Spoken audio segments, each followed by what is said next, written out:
Hello everyone. Today we have a long story about wife who cheated on husband with gynecologist. Drop a like, subscribe my channel and we start. I'm 35, male, and I was married to my ex-wife Emily, 30, female, for 4 years before our relationship soured. Emily and I first met at a bar where she worked as a bartender. My friends and I frequently visited the bar, and right from the first day I ever saw Emily, I knew I liked her. She had some unmissable charm that stood her apart from her colleagues. For weeks, I continued to go to the bar without saying anything to Emily or telling her how I felt about her. One evening, while we were at the bar, Emily was serving at a table next to us when a man made some uncomfortable gestures towards her, leaving her embarrassed. I stood up for her and asked the man to apologize to Emily. Few others who noticed it joined me in schooling that man.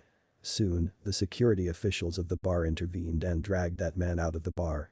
Later that evening, Emily and her boss came to our table with a complimentary drink to thank us.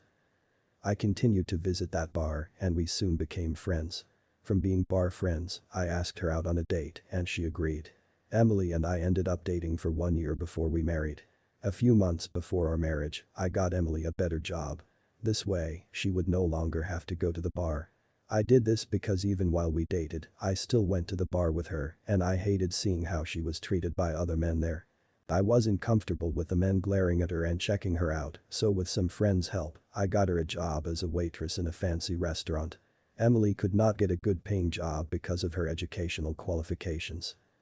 She had completed high school and tried community college for a year, but she couldn't continue because she couldn't afford to sponsor herself. So she had to take a break and work. On my end, I worked as an assistant lecturer at the university where I was doing my master's. Because I loved Emily so much, her educational background did not matter to me. I'd even secretly put money aside for her college and planned to tell her when the money was enough. Apart from Emily not attending college, she was street smart, hardworking, and open-minded. She was always ready to try out something that would bring her new results, and she was always eager to learn. Her open mind and eagerness to learn something new were the attributes I loved most about her. During the first 2 years of our marriage, we were happy and immensely enjoyed each other's company. But there was something that bothered me from time to time. At the beginning of our marriage, I wasn't concerned about it, but after 3 years and Emily could not conceive, I became very bothered. While we were dating, Emily and I talked about the number of children we wanted and even had their names in advance. They both agreed on having 2 kids, and it didn't matter if it was 2 boys, 2 girls, or a boy and a girl. What mattered the most was that we'd had the first one in the first or second year of our marriage, and we'd have the second child some years after the first child. It was a perfect plan, and I looked forward to it. I wanted a situation where my first child would be at least 14 years old when I turned 50, and the second child would either be 10 or 8. But I was worried when the first 2 years of our marriage passed, and we were slowly progressing to the end of the 3rd year without Emily conceiving. Emily knew I loved children and was aligned with the plan, but sometimes she gave me mixed signals about having a baby. We ran a series of tests, took medication, and did fertility tests. All the tests confirmed that we were both fine, but I still didn't understand why Emily could not conceive. I couldn't even trust the test results from only one hospital, so we did the test at different hospitals and the results were all the same. When we eventually clocked 3 years together and didn't have a child, this began weighing me down. I had been disappointed so many times in other areas of my life, and I didn't think I'd also be disappointed in the area of having children. By the 3rd year of our marriage, the bond between Emily and I was slowly fading. We no longer spent time together like we used to, and many things changed between us. Most times, we couldn't even have a long conversation without me mentioning the things we would do together once we had a child, and this was a big turn-off for Emily. She started complaining that I was more concerned about the future than living in the present. Shortly after we accelerated our 3rd anniversary, I realized how distant we had become. I promised Emily that we would return to the couple we used to be, and I would no longer worry about children. I didn't want to miss the opportunity of growing with Emily. She was happy and explained that God gave children, and whenever our time comes, He would bless us with children. I knew she was right. As Christians, we both believed that God was the one who gave all the good things to men, including the children, and whenever it was time, He would bless us with kids. I also repeatedly told myself that not having kids did not mean Emily and I were not complete. And with this new consciousness and mentality, I stopped worrying about kids. I started looking for new ways to spice up my marriage and enjoy life with Emily. It didn't matter to me anymore if we had kids in the future or we didn't. I even nursed the idea of adopting a child later if Emily could not conceive. Meanwhile, by the third year of our marriage, Emily was already in college for a 4-year program. She was in her first year and I was sponsoring her with the money I had put aside. She was doing well and I was glad she could finally go to college like she'd always wanted. As time passed, our marriage slowly returned to how it used to be. The only difference was that Emily and I were not as close as we used to be because we were both very busy. If she wasn't studying late at night, she'd come home late from work and I was equally busy. Deep down, I knew what time would come when we'd be busy and it didn't make a fuss about it. I tried my best to be a supportive husband. If I returned home early, I would make dinner for us, take out the trash, clean the house, and do other things to relieve her stress. On weekends, I would let her rest and I'd clean the house, shop for groceries, or do the laundry and cook. Then in the evenings, we'd go out to have fun or drive around the city. A few months after I stopped talking about kids or mentioning them in our conversations, I noticed that Emily still went to appointments with her gynecologist. She visited him at least once a week, which was even more than she did before. I wanted to ask her about it, but I knew why she was visiting her gynecologist and it would be stupid and insensitive of me to ask her. So, I didn't ask. I believed that she wanted to do things at her own pace and if she was still visiting her gynecologist, there was nothing wrong with that. In fact, I was impressed that she didn't stop seeing him just because we stopped talking about kids. This enhanced our intimacy. In our early days of marriage, we used to do it 2 or 3 times a week. After our repeated attempts at conceiving failed, we would go a whole week without doing it. But after Emily became more serious with her gynecologist, she'd make us do it at least once or twice a week, and they were mainly on the days she returned from her appointments. Whenever she did this, I was always happy because I believed her gynecologist advised her to come to me, or maybe there was something she was trying to test out. For once, I never questioned her. I was available for her whenever she wanted it. This enhanced our intimacy. In our early days of marriage, we used to do it 2 or 3 times a week. After our repeated attempts at conceiving failed, we would go a whole week without doing it. But after Emily became more serious with her gynecologist, she'd make us do it at least once or twice a week, and they were mainly on the days she returned from her appointments. Whenever she did this, I was always happy because I believed her gynecologist advised her to come to me, or maybe there was something she was trying to test out. For once, I never questioned her. I was available for her whenever she wanted it. Aside from me thinking that Emily wanted us to have babies, the increase in her intimacy helped to bond us more and our relationship improved. For months, things continued like this. Also, the more we got intimate, the more my hopes for having a child increased. Although I never mentioned it to her, I was hoping one day she would come with excitement and tell me she was pregnant. But that never happened. I'm also glad it never happened. If I had not discovered the truth just at the right time, I would be raising another man's child now. Throughout the months Emily had been visiting her gynecologist, I never knew she was cheating on me and having an affair with the same gynecologist I respected. He was in his late 40s and I was even thinking of paying him a visit to thank him for consistently standing by Emily. He was referred by one of her aunts who could not conceive for years, but with the gynecologist's help, she finally conceived and bore a child. 2 weeks ago, I discovered something fishy. I was in the bedroom, struggling to sleep that evening. That day, I was so exhausted from work all day, I couldn't even make dinner or do what I usually did. So, I went straight to our bedroom, took off my clothes and shoes, and jumped in bed. Before Emily returned home, I had fallen asleep, but the sound of her car as she drove into the driveway woke me up.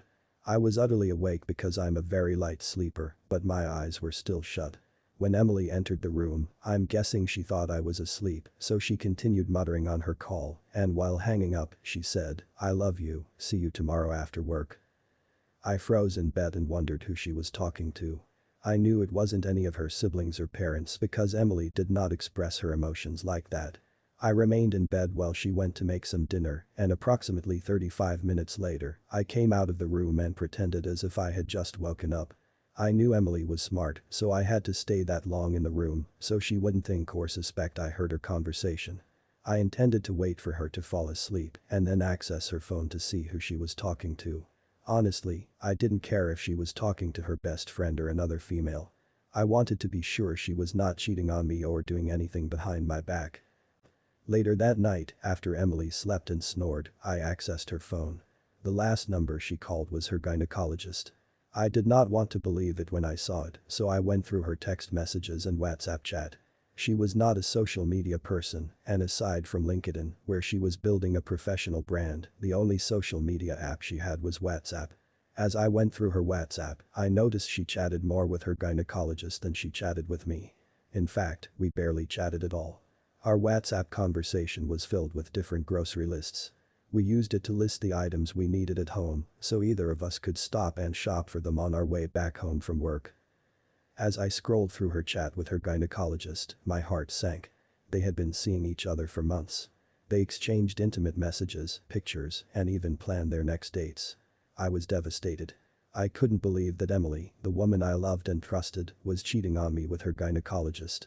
The same gynecologist I respected and was even thinking of thanking for his support.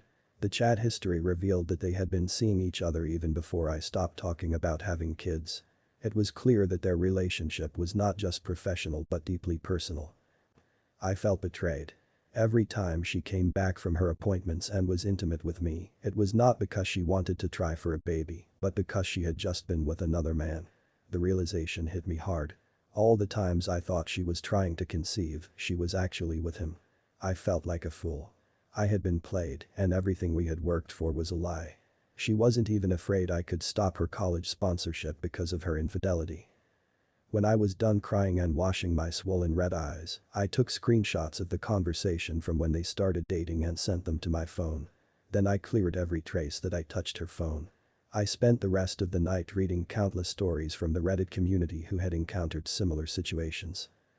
The following morning, when she woke up, she asked me why my eyes were so swollen. I told her I was watching a very emotional movie all night and ended up crying. She just laughed at me and didn't say anything else. She didn't know I knew, and I didn't act like anything else was off. Even with all I had seen on her phone, I still wanted to see with my eyes that Emily was cheating on me with her gynecologist. So that evening, I left work early, drove to the fancy restaurant she worked at, and parked 2 houses away from the restaurant. I knew she didn't have classes that day because she told me before she left the house in the morning. Around 7 p.m., Emily finished her shift, and I watched as she got out of the restaurant and entered her car. She drove off immediately, and I tailed her to the hospital. I waited for her to park in the hospital's parking lot and go into the hospital. Once she was in, I parked too and waited for some minutes before I entered the hospital. It turned out that she had an appointment booked with her gynecologist. I had to tell the receptionist that I was Emily's husband. I lied that she had left her phone in the car and wanted to give it to her before leaving. It was the only intelligent and believable lie I could come up with. So, the receptionist directed me to the gynecologist's office, and in no time, I was on the floor. I knew what was going on between Emily and her gynecologist. I knew our marriage would never remain the same after that day. So, before I boldly burst them, I turned on my phone's video recorder, and without making a sound or knocking, I opened the door and walked in. As I had expected, Emily was lying on those long chairs that had been adjusted down, and she and her gynecologist were doing it during hospital hours. I ensured to record it so that she or the judge didn't dismiss my case, saying that it was an examination or something because a gynecologist does access private parts. Immediately I opened the door, and Emily saw that I was the one. Her face turned pale, and she pushed the gynecologist away. The gynecologist was scared and confused at the same time, and when Emily told him I was her husband, he froze. I didn't make a scene or yell. I stood by the entrance of his office, recorded the video, and walked out. The reaction confirmed that there wasn't any examination going on, but a foul business. Emily ran after me, half naked, when I got into the elevator taking me to the ground floor. She stood there and begged me to listen to her. Her voice was so loud, and people were already coming out of their rooms and offices to see what was happening. I had to fake a smile with the secretary on my way out, and I drove home. When I got home, I texted her and told her not to bother coming home, and that was it.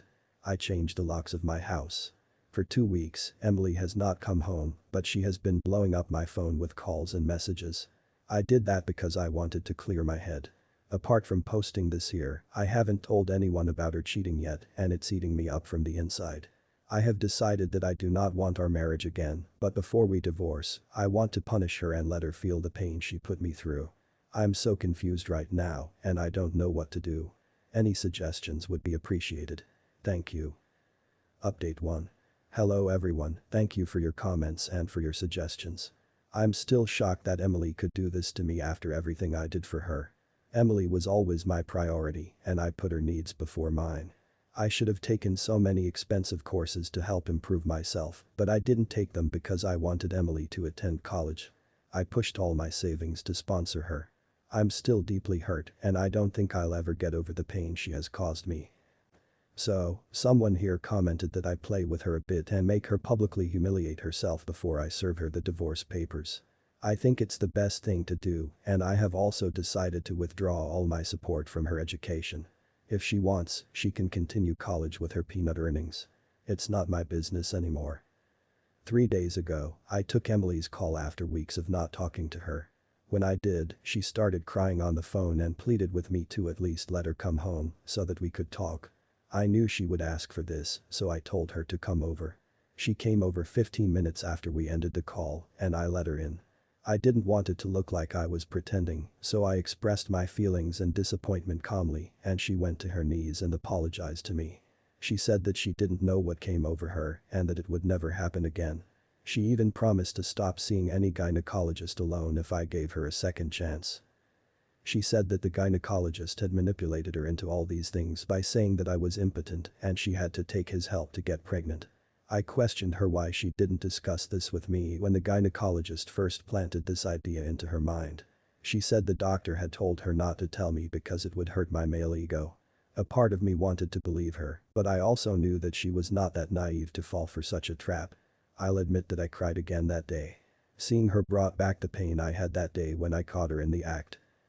After she begged for forgiveness, I told her I would only forgive her and take her back if she confessed her cheating to both our parents and how I caught her. When she heard that, she paused, looked at me for a while, then started crying again. She asked if there was no other way, and I told her that it had to be the only way. I thought she would say no, but she didn't. She said she would do anything to restore the relationship we have. We picked a date to go to her parents' house and my parents' house for dinner.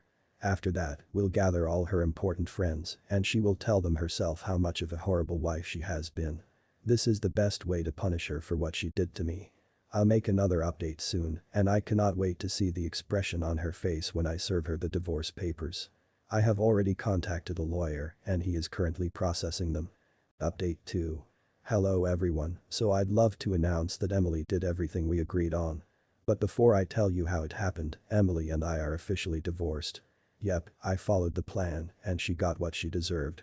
So, regarding Emily openly confessing to everyone, we first went to her parents' house for dinner. They were so happy to receive us, but could also sense that something was wrong with Emily. No kidding, she looked miserable, and anyone who saw her could easily tell all was not well. While we were in the middle of dinner, Emily announced to her parents and siblings, who were at home, that she wanted to tell them something, and everyone got alert. Suddenly, she started crying, and in a teary voice, she told her parents that she was cheating on me with her gynecologist, and I caught her. Her parents and siblings were shocked when she said that, and they nearly choked. They all turned in my direction, but I kept a straight face and continued to eat. Her father was the only one who started yelling at her, and the rest of the family could not utter a word. The more her father yelled at her, the more she cried, and after I was done eating, we left together. No one said anything, it was so awkward. I'm sure her parents were shocked to see that both of us come and leave together. The next day, we went to my parents' house and Emily told them the same thing. My parents could not believe it. They knew Emily to be calm and reserved, and she did not look like someone who would do such a thing. They were so disappointed, but they left the decision to me. After we met both of our parents, I was satisfied with the results. I knew her parents were disappointed in her. The looks on their faces and expressions said so. While returning from my parents' house, I dropped her at the motel where she was staying after I discovered her cheating.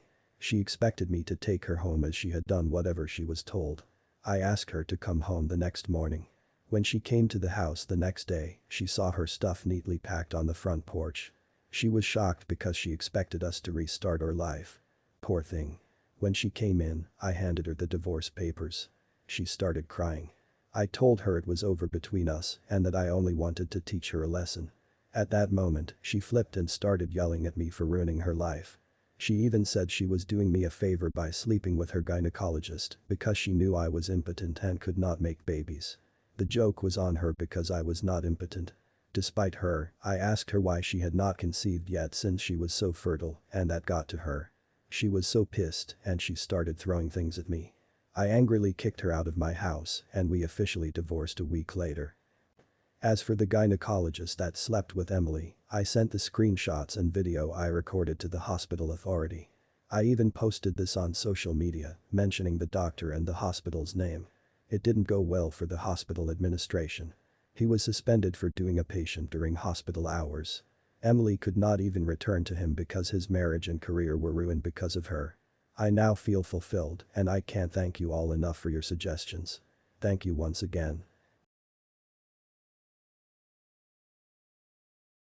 I can't believe how miserable she is. How could she be so disrespectful? You did a great job. This is the sweetest revenge I've ever read. And yes, she doesn't deserve you. What do you guys think about this story? Hope you like it. Drop a like and see you in the next